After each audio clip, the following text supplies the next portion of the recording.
Olá, seja bem-vindo ao nosso canal Luz do Mundo.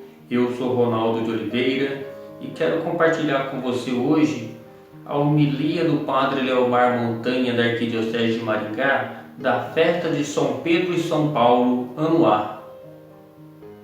Apóstolos Pedro e Paulo, força e fraqueza dos cristãos. Celebrar a solenidade de São Pedro e São Paulo é reconhecer que eles foram e continuam sendo rochas, colunas, base, lideranças da Igreja. Representam ao mesmo tempo a força e a fraqueza dos cristãos.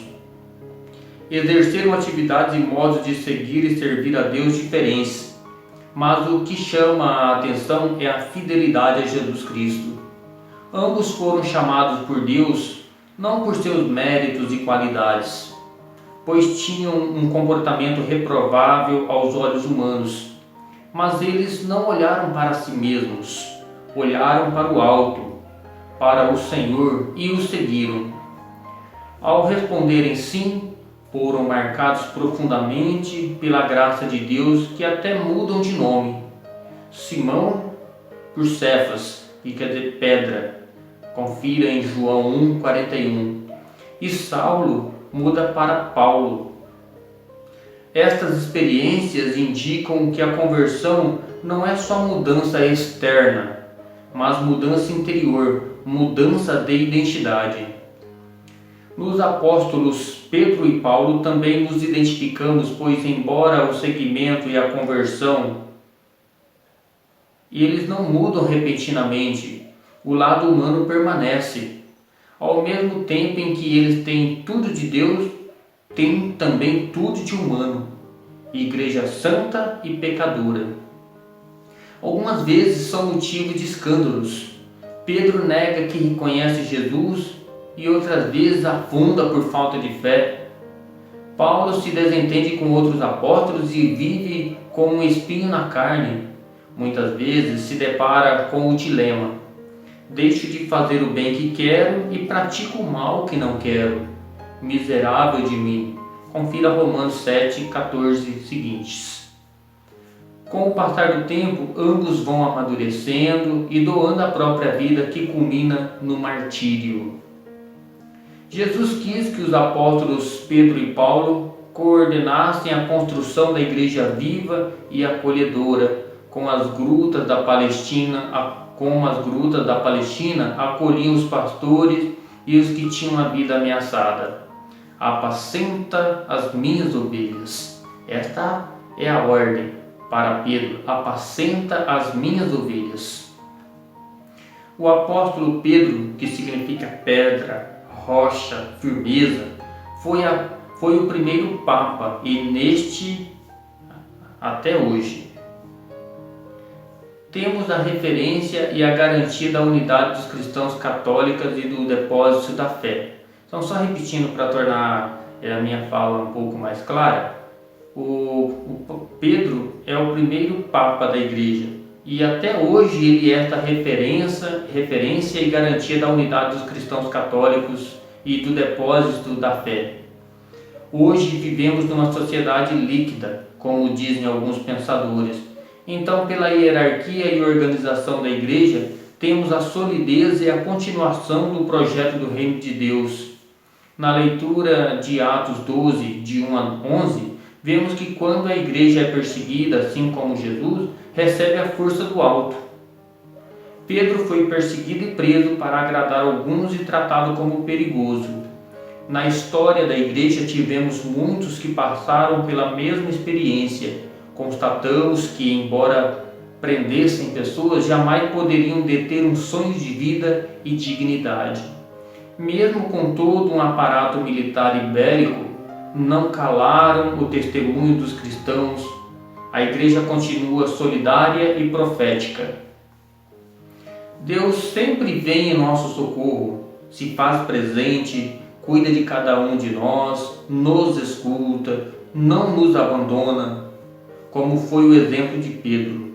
Quando estava na prisão, Deus o liberta pelo seu anjo mensageiro. Desde o início, a igreja soube usar a arma contra o sofrimento. Enquanto Pedro era mantido na prisão, a igreja rezava continuamente a Deus por ele. Milagres acontecem quando a comunidade reza e reza sem cessar. O apóstolo Paulo era perseguidor dos cristãos. Saulo, Saulo, por que me persegues? Perseguia pessoas e não Jesus. Uma luz o cercou, a do Espírito, e ele caiu por terra. Senhor, que queres que eu faça? Confira Atos 9:4. Pós-conversão, assim como Jesus, Paulo se encarna naqueles que mais precisam. Então, só para que é linda essa passagem, né? Pós-conversão, assim como Jesus, Paulo se encarna naqueles que mais precisam. Quando o escravo Onésimo é solto da prisão, Paulo o manda de volta a Filémon, como diz lá em Filémon, na carta a Filémon. Peço-lhes em favor de Onésimo, ele é como se fosse meu próprio coração. Assim, se você me considera como irmão na fé, receba Onésimo como se fosse eu mesmo. Na leitura de 2 Timóteo 4, 6-18, Paulo faz um balanço de sua vida e diz: quanto a mim, estou a ponto de ser imolado e o instante da minha libertação se aproxima. Combati o bom combate, terminei a minha carreira, guardei a fé. Importante perceber que Paulo não revela amargura. Nas dificuldades ninguém o assistiu. Vê na morte a libertação definitiva, está sereno, se abandona nas mãos de Deus. Sempre colocou à disposição por causa do Evangelho, como diz em 2 Timóteo 1,12. Infeliz de mim, fadigas, açoites, cadeias, perigos. Quem me libertará deste corpo de morte? Sei em quem acreditei.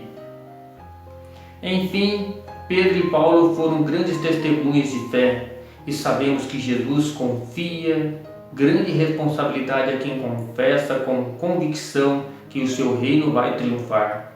Sejamos também testemunhas autênticas de nossa fé. Não haverá humanidade nova se não houver, em primeiro lugar, pessoas novas que firmaram suas vidas na potência divina. O homem contemporâneo escuta com melhor boa vontade as testemunhas do que os mestres. Ou então, se escuta os mestres, é porque eles são testemunhas. Já dizia o Papa Paulo VI na exortação apostólica Evangelii Nuntiandi sobre a evangelização no mundo contemporâneo. Então, o Padre Leomar e também eu desejamos que esta reflexão produza muitos frutos para o reino de Deus. São Pedro e São Paulo, rogai por nós. Assim seja. Amém.